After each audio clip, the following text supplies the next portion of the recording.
Hi, I'm Natalia Nicholson, founder of Women in Digital Business, where we empower underrepresented women to thrive in the digital world. Welcome to the Women in Digital Business Lunch and Learn. My name is Natalia Nicholson. I'm your founder, and every single week I bring you nuggets of information that will help you and your business grow to where you want to take it. So with that said, what are we looking at today? Okay, we are going to be looking at soft life. Okay, so this is quite a funny story, by the way, guys. I reached out to our project manager, Princess. Hey, Princess. Any of you that hang out in the Women in Digital Business community would have known about or seen Princess on many and many calls. And we were going through what topics we're going to cover. So every month we look at what are the topics that we're going to cover. By the way, if there's any topic that you would like covered, please make sure you let us know in the community. Drop a comment below this video, or even simply send us an email at hello@Women in Digital Business if there's anything you would like covered.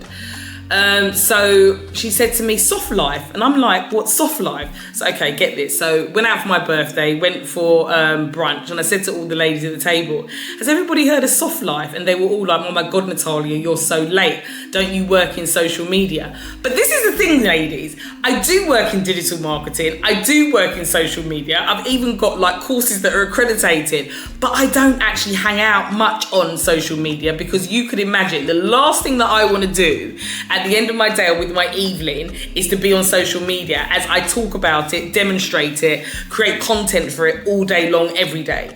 So actually, I sometimes do have a bit of a disconnect, and I'm also in my little bubble with my social media. I understand who I like, who I want to be influenced by. I'm a firm believer in having high energy, great vibrations, having the right people, news, content that surrounds you, that does nothing but rise you up. So my feeds are very much focused on, you know, influencers that I follow that rise me up, lift me up, and they contribute to the rise of myself. Does that make sense? They contribute to me being bigger and bigger every day, whether it's from health to mindset to strategy. They're all things that help build me up. So sometimes I'm not really always following the masses. So I didn't actually know exactly what soft life is, okay? But soft life is not just a hashtag. It's a hashtag that has become popular, and it's all about, you know, wanting that, I call it the kind of microwavable Instagram life. It's all about having that life that gives you that freedom and flexibility. And when I say Instagrammable and microwavable, that doesn't mean to say that I don't think it's real or it's non-existent, but it isn't just a hashtag, and it does very much exist. And for you to get your business in a place where actually you can have that freedom, that flexibility, you can be sleeping and earn money, you know, you can have a business that you're a business owner. So in life, you've got something called the cash flow quadrant. When I was younger, one of the first books that I read that really, in terms of entrepreneurialism, got my juices going was Rich Dad, Poor Dad by Robert Kiyosaki. Many of you might have read this book. If you've got children, teenagers, they've got a child's version, they should be reading it. If you haven't read it, read it. As simple as it is, it really does put things into perspective. Okay? And within that, I started to get really into the whole framework and structure of Rich Dad, Poor Dad. So I even did like the cash flow quadrant course, and on there you very much learn that the first quadrant that you enter into is where you're employed. The second quadrant is where you're self-employed, where many of us stay for quite a long time, and those of you that are bootstrapping your business, you could be in that quadrant along with other quadrants. The next quadrant that you've got after self-employed is the business owner. And that is what we're talking about today. We want to talk about the business owner quadrant, where that's when you sleep and you make money, okay?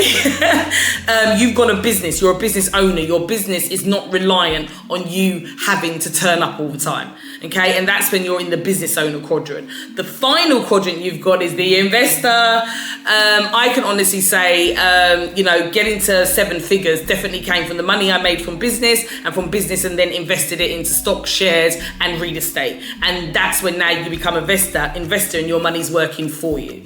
So for those of you that really do want soft life and you want that type of lifestyle, you can have it, but it's just not microwavable. We've got to work our way up to it. We've got to have the proof of work. There's always got to be proof of work. No such thing of in 1 week you can just be a millionaire. But I know you guys know that. So I don't want to teach you how to suck eggs. So soft life is definitely trending. but what does it look like to actually practice it when you're running a business? And I think that's what I want to look at today. So we're going to learn how to simplify your business model today, and so you can just rest more, and just get the results that you need with having that self-love, self-care, and just having the space. Sometimes we don't have the space. Everything's so busy, always something to do, always something to achieve. And sometimes when you're like that, you can lose focus. So soft life is a let me say it again. Soft life is a thing. It's not just a hashtag, but it isn't something that, we can just say, do 1, 2, 3, boom, it's here. So let's take a look. I'm going to share my screen at this point. So let's share my screen. Right, for those of you who are with me in the community, sorry, my laptop screen was a bit down, so you might not have seen me. And for those of you that are here, please do introduce yourselves into the chat. It's always lovely for me to know who is on the call with me, and it's also great for other people to know who is out there. So please feel free to introduce yourselves and let us know what is your business, okay? I can see the chat. I'm here for the soft life. I want the soft life. Right, come on ladies, let's get you the soft lives. So let me share my screen. So as you can see on my screen at the moment, there is something called the customer value journey. So you can call it a customer value journey, it's known as. You can call it a customer journey, a user journey, and we can also call it a funnel. But essentially, it's a framework for you to be able to really map out how you are going to attract people, how you're going to get to know them, how they're going to get to know, like, and trust you, how they're going to buy from you again and again and again, how they're going to give you reviews and content for you to feed back down to the customers that are becoming aware of you, which is essentially word of mouth. So soft life is all about freedom and flexibility and being able to, enjoy life while having a wildly successful business. And for all of you know, having a wildly successful business means work. There's no way of getting around saying I can set a business up with just a fraction of the work. All those ads, all those content that you see that says for 1 hour a week you can get soft life is absolute rubbish. Okay, I don't mean to attack anyone, but just be clear about that. There always has to be an element of work. And to get soft life, the element of work that we need is strategy. We need to set up an automated and a process that actually finds our customers, brings us leads, turns those leads into customers, that works seamlessly without you. That's what's going to give you soft life, because you've got a system that you've put into play that is nurturing your potential customer from one touch point to the next touch point automatically, with you having to have very little involvement, which is what gives you the time back. But to set that up, we need to have some great insights, we need to have some analytics and data, and we also need to have the vision to understand how we're going to do that. And that's what I'm going to start to help you with today. Okay, so first thing you need to do, and this is a PDF typable handout, by the way. So if any of you need it, please do email us at hello@womenindigitalbusiness.com, or just simply come into the community. We'll have a copy available in the community. To join the community, it's super simple. You just need to go onto our website, www.womenindigitalbusiness.com. You go to login and you enter your login, and it will take you straight to our community. If you don't have an account and a login, you simply just press underneath where it says login, create an account. Create an account and you will get instant access into our community, where you can get the resources, you can come to all the lunch and learns, get the replays for the lunch and learns, and we've got some really exciting stuff coming out in the community. You've also got access to our podcast. There's a bootcamp course in there. There's a lot going on in there, so make sure you come and check it out, because there's a lot of resources and information that's really there to support you.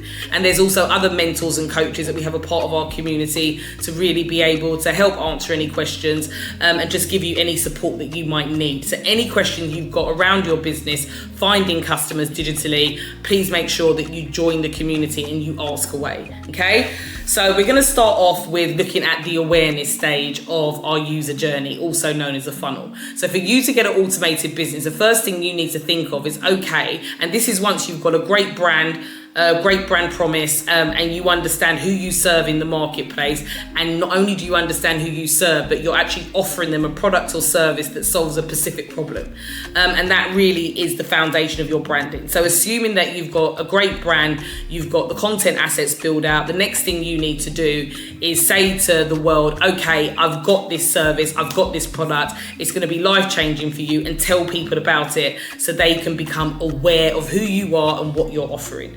So the awareness stage can look like many different things. You are never, ever, ever, ever going to have a traffic problem, in my opinion. So awareness is all about getting traffic into the funnel, traffic into this user journey that I'm going around. Whatever terminology you use, they are the exact same thing. So the funnel, at the top of it, we've got awareness as well. I've just used the user journey because I feel like it makes it more human, because I want you to really think about the automation in your business to get that soft life. It's for you. And even though this is a framework, you have to tailor it to your business and your audience, else it will not work. Again, any of those notions of follow me, follow what I did and you're going to make it, get rid of them. It's not true.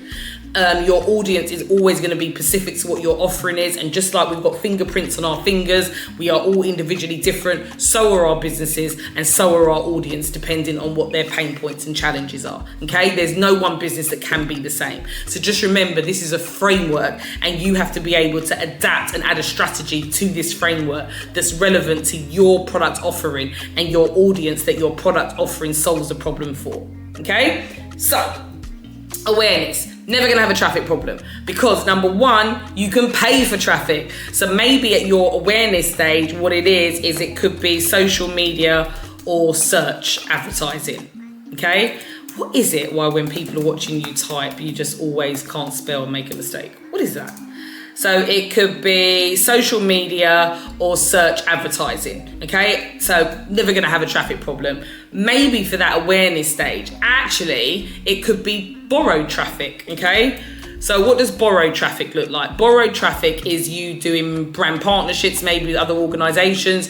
You go into their community, maybe you'll speak, you'll deliver some type of content, and those people in that community will love and like you so much, they'll come over into your own community or your own, whatever your product offering is. Does that make any sense? Not all of us have got communities, you don't have to. But essentially what you're doing is bringing people from one community and they're following you because they've gotten to know, like, and trust you in the place that they met you. So we call that borrowed authority. So that could be brand partnership. It could be influencers. It could be being a podcast guest.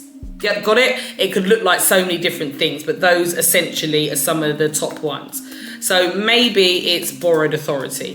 Okay, maybe you own your own list, and that's where you really want to be, by the way. To have soft life and automation, what you want to be doing is really focusing on building a list. Building an email list is one of the hardest things to do, and whether that's email or mobile phone, because the world's changing, is having direct access to an audience that's gotten to know, like, and trust you, and you're an authority to them, and you know, they're your tribe, they're your people. So they tend to believe and follow what you say. When you've got a list, it means that you can keep creating products, keep creating services, and people will buy them from you because they already know, like, and trust you. An email list, a telephone list is worth a lot of money. It's also something that can be sold as well or be used and leveraged as an asset. So regardless of what you're doing, you really do want to be focused on building an email list.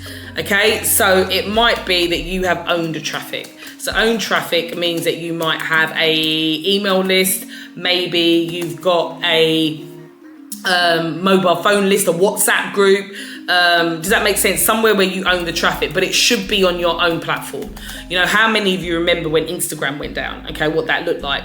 There's some people in America that was at risk of TikTok being shut down in the United States of America. That's people's livelihoods. So when all your potential customers or your community or those getting to know you or your actual customers are sitting on somebody else's platform, just understand that's not necessarily own traffic. Own traffic means that you've got them in your own form of CRM or ESP, an email service provider, either or. Okay, so the awareness stage could be social media or search advertising. It could be borrowed authority. It could be own traffic. It's a channel. It's some form of channel that you are literally saying to people, here, I'm over here, and they've now been made aware of you. Next, we've got that engagement stage in the funnel, also known as the consideration stage. So at this stage, this is where your prospects have been made aware of you, and now they're like, okay, this looks good. So now they're considering you. So the next customer touch point, and how we connect one touch point to another, is always through a CTA, okay, a call to action. So in that engaged stage, you really want to create content that is giving your prospect all the objections to sell. Because if you've got all the objections to sell in some form of content, guess what? You're now answering all of their questions so they don't go elsewhere to go and look. You know, I love booking holidays. I love being away. If I see a holiday I like, the first thing I'm going to do is go and research it and think, can I get a better deal? Can I get more for my buck? Can I get an upgrade of a room? You know, I'm going to go and do some due diligence. And you need to understand, so will your prospect go and do due diligence around you and your marketplace. So you need to think of channels that you could engage with this prospect that's now considering you to actually give them content that is the objection to sell without selling to them. You've got to produce value, okay? So you've got the engage stage. The engage stage could be many things. It could be a social media channel. It could be booking a call. You know, it's some type of communication. Okay, so be it that communication, be it social media platform, be it the phone, you know, be it a chat bot, be it a podcast, you know, be it a newsletter, anywhere where there can be two-way communication. And also you've got a chance to educate your audience. It could be multiple of things. So do you see what we're doing here?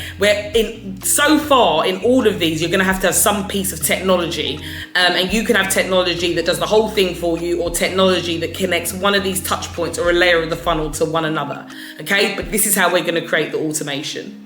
Okay, we've then got subscribe. Subscribe is generally when you produce some type of lead magnet, some type of irresistible offer. So engage in the consideration and the subscribe stage can sometimes be part and parcel, or maybe the subscribe can go before the engage, where you get to ask all the question. All depends on your business model, all depends on the journey that you're creating. But it's not gospel, if that makes any sense. There's a lot of variables that can go there. So at the subscribe stage, you want people to opt in. You want people to subscribe to something that you are offering that is completely irresistible. Once you've got an opt-in, what have you got, ladies? You've now got a lead, which means now you can keep marketing. Not every time you're selling is your prospect ready to buy. So if you've got them in a list somewhere and you've managed to obtain their details, you can continue to market to them. But you've got to remember to be authentic, and you have to remember the 80-20 rule. 80% content, 20% sales. It shouldn't be no more than that. Okay, you should be offering value. You should be completely authentic. Position yourself as a thought leader, so the person on the other end in your user journey doesn't feel sold to. Your job is to create connections, but do that in an automated way, so you don't have to keep spending time on every single prospect. How many of you are constantly on calls and you're busy, but you're not booked and you're not making the money that you need to? Having an automation makes sure that you can onboard and bring as many people into your user journey and or funnel as you want, but it's got to be authentic, else people will just sniff and feel, yeah, I've seen this tactic before. Nah, I'm all right, I'm good. You want to avoid that. You want to create something that's like, oh my gosh, this will be amazing. You have to find the ability to be authentic and have human to human within your user journey and funnel. Okay, so you've got the subscribe stage. The subscribe stage is going to be some type of lead magnet. Okay, some type of irresistible offer. Spell. So some type of irresistible offer that now gets someone to opt in, so that there is a opt-in for it.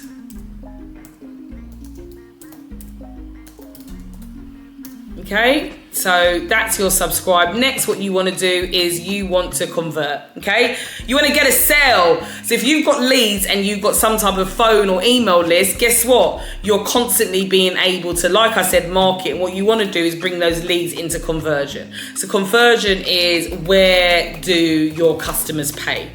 Okay, are they paying on the phone? Are they paying by invoice? Are they paying on a checkout? You actually want to convert. You have to literally hold your prospect's hand through every single part of the funnel. Okay, so where do your customers pay? Okay, so where do your customers pay? Where do they actually convert? And sometimes when you look at this, where do your customers pay? Sorry, just typing it on the sheet. Sometimes when we're looking at this, we just see this part as a final bit, like a payment, a checkout, like it's just a transaction. you should still want someone to feel comfortable with their transaction. You should still list out the exact offer, exactly what they're getting, exactly what they're going to get out of what you're offering. Make sense? That is really, really important, if you want me to be honest with you. So conversion isn't just about saying, oh, here's my invoice, and we just send it to them. You should be nurturing your customers still through that process, even the automated process, to make them feel comfortable from going from subscription to conversion. Okay, many people can sometimes do that through what's called an entry point offer. So you offer something of low value that gives someone the confidence to take their credit or debit card out of their pocket and buy from you. Once they've bought from you once and you've done that and you've delivered, it becomes easier and easier and easier to keep buying from you. So many businesses as a model will choose something called an entry point offer. After that, we want to make our audience really, really excited. You want to do something, whether it's onboarding them, it's a survey, it's an introductory webinar, onboarding in live, like I've said before, a free gift, whatever it is. You want something that's going to excite your audience, so you can now use that content back in the engaged stage for people that have bought, and because they're so hyped, they're like, I'm so glad that I did this.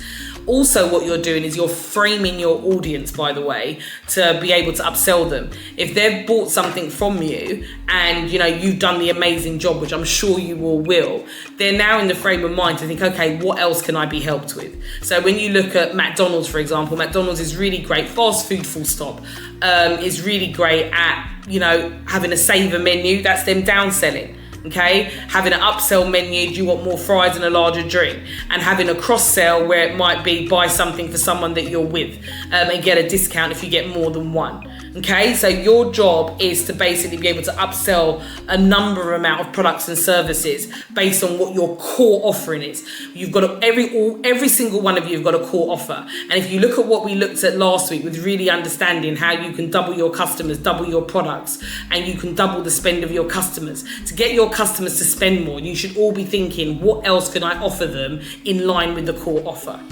Okay, once you've set all of this up in automation, ladies, this is when soft life really starts to happen. So from awareness, whether you're using a digital advertising platform, whether you're using influencer tools, you're having to create content on social media, whether it's creating ads, creating organic content for your social media following, doing lead generation, where you're actually reaching out to people, whatever it is, there's a piece of technology that can do that for you and you can set the content up. Remember, your job is to connect with people, but through the phone, through a laptop, through a tablet. Okay, so you're going to create that. Okay, you want specific information about what you're making them aware of. This is when you're really going to need sales pages. You're collecting their information. This is where you're going to need a powerful CRM that literally from content to getting more information on the landing page, being able to opt in, their details go into your CRM, tagging them all once you are into your CRM. So being able to say where all your prospects came from so you can understand what marketing works, what marketing doesn't work. Okay, from your CRM, the conversion, what checkout process are you doing? Are you tracking all of this on Google Analytics so you can see which parts of the funnel or the user journey are working and which parts aren't?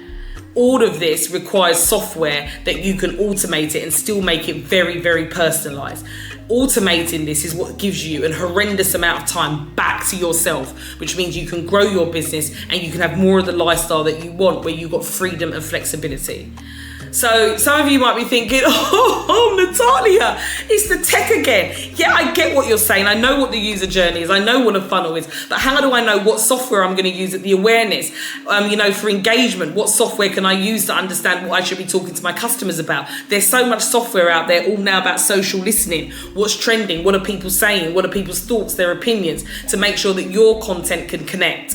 Okay, the subscription, opting into something. What software do I use to create the landing page, to create the opt-in? Once I've got the information, where does it go? Does that software cater for a CRM or email service provider, or do I need to get another software? Natalia, my budget's really low. I can't afford all these big softwares. I can afford this. Regardless of what your budget is, regardless of what your experience in technology is, seriously, ladies, we can all use this little thing called the smartphone proficiently, okay?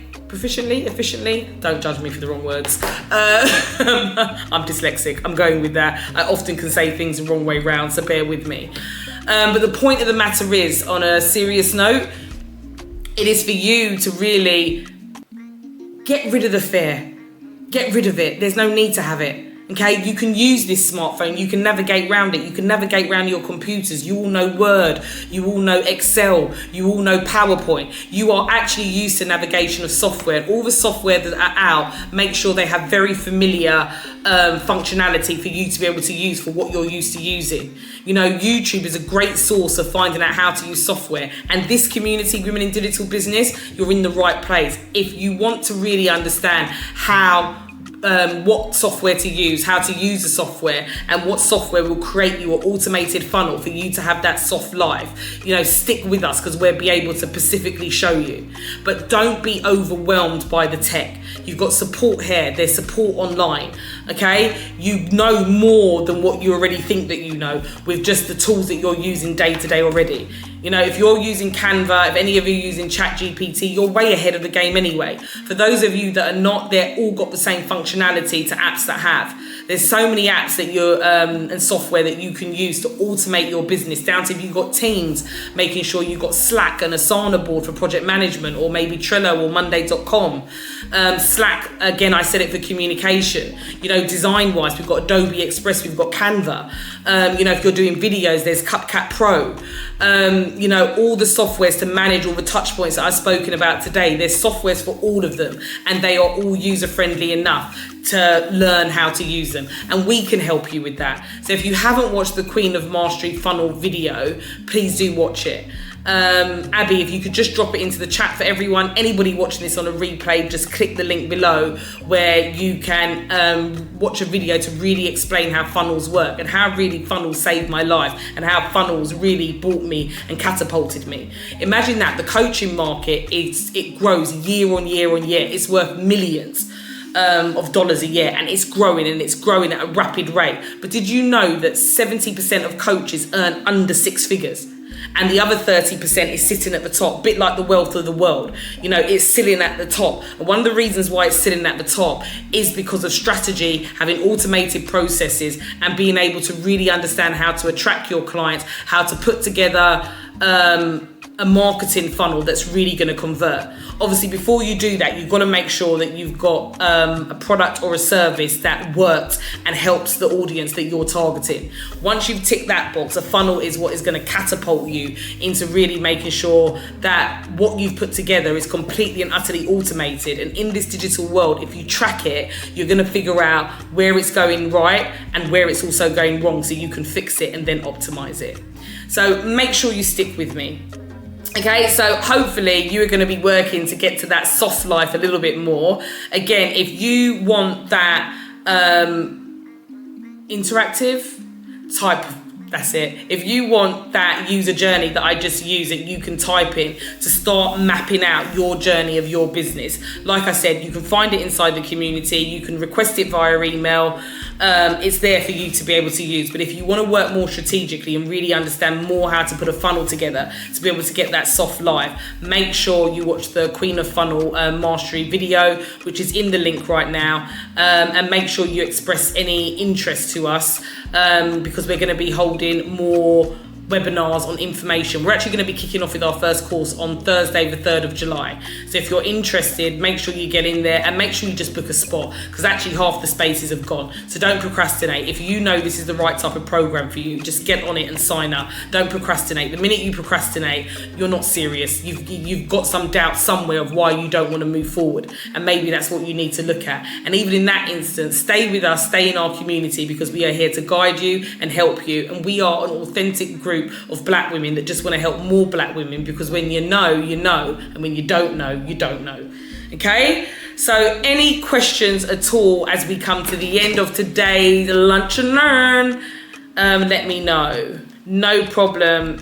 You are more than welcome. I know I've given everybody a lot of food for thought. So a question has actually come in, and one of the questions that's come in is that I am a coach and consultant. I just coach one-to-one.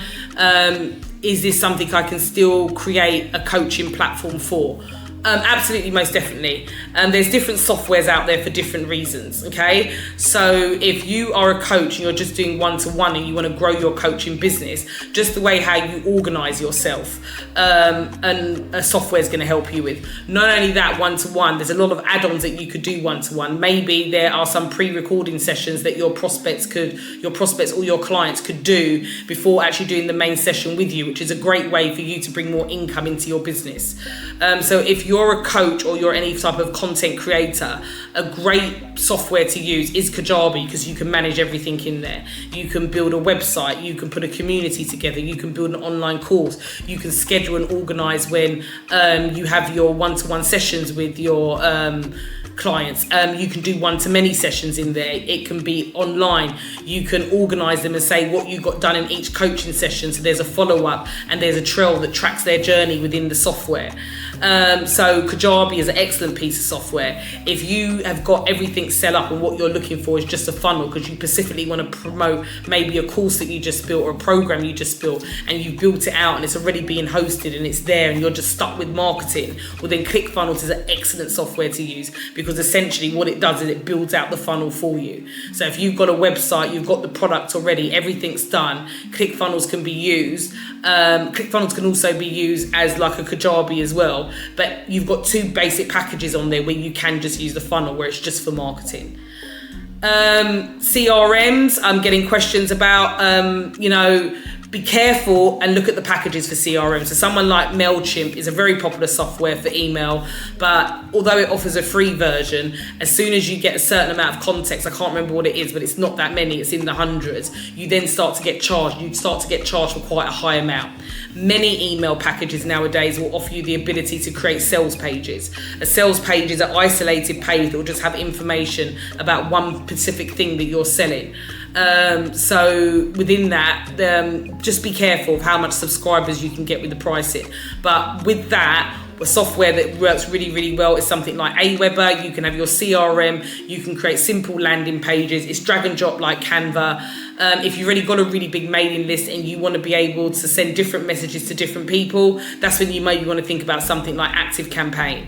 You've also got lead pages if you wanted a software that concentrates more just on sales pages. So there's software that will do the whole thing and automate your funnel, each part of it, like a Kajabi if you was a course creator. And there's also software that will just take care of maybe the CRM like ActiveCampaign, but it would offer you the ability to do sales pages. So if you want to understand more about what software to use, the pricing, what you can afford, what it can do, what level of functionality and tech skills do you have to have for it, make sure that you watch the video, because within our 6-week program of Queen of Funnel Mastery program, one of the things that we do is we help you to put a strategy together for your funnel, which is your marketing plan, that is, bulletproof. We take time out to really craft the strategy to make sure that you've got the right user journey and funnel, that we can get your prospects to follow through it. But we also teach you how to put that into software and automation, which is what gives you the soft life. Okay? So thank you for all the great questions. That was absolutely amazing. Samantha has also said, can you shed more light on the lead magnet and how I can effectively use it? Sure, Samantha. So a lead magnet is something that you need to put together that's an irresistible offer. So it could be a webinar, it could be a case study, it could be a book, an ebook, it could be a free gift. It could be a guide. But what you don't want to do, Samantha, is kind of make it feel like what everybody else does out there. So we're all familiar with lead magnets because we probably get marketed and have opt-ins telling us to opt in for stuff. But it has to be something that's authentic, that your audience really needs. So I recently had a fashion client that started up an e-commerce business, and what they put together was a guide of what clothing suits what shape.